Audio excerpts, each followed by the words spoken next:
Hello viewers, আসসালামু আলাইকুম। আমরা অনেক সময় bKash থেকে মিটার রিচার্জ করি।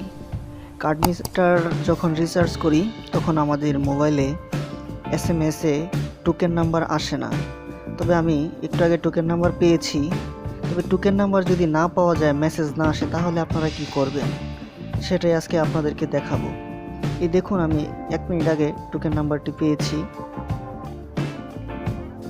টোকেন নাম্বার পেয়েছি অর্থাৎ মেসেজ পেয়েছি।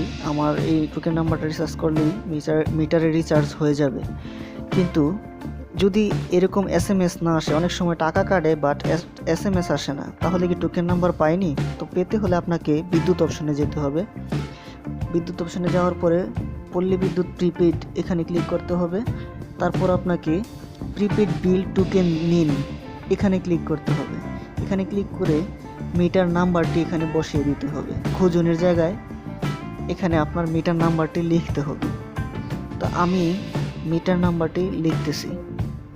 এখানে মিটার নাম্বার লিখে যখন টোকেন খোঁজনে ক্লিক করবেন, তারপর আপনার এখানে সেই টোকেন নাম্বারটি পেয়ে যাবেন সর্বশেষ, এবং এর আগেও যদি কোনো রিচার্জ করে থাকেন সেটাও পেয়ে যাবেন। এখানে ডেট থাকবে, কবে আপনি তারিখ সহ এখানে দেখা যাবে।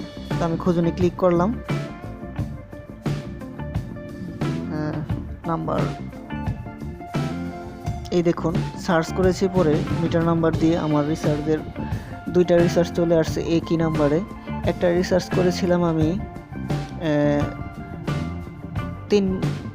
3 তারিখ 9 মাসে, আরেকটা রিচার্জ করেছি আমি 20 তারিখ 8 মাসে 2021 সালে।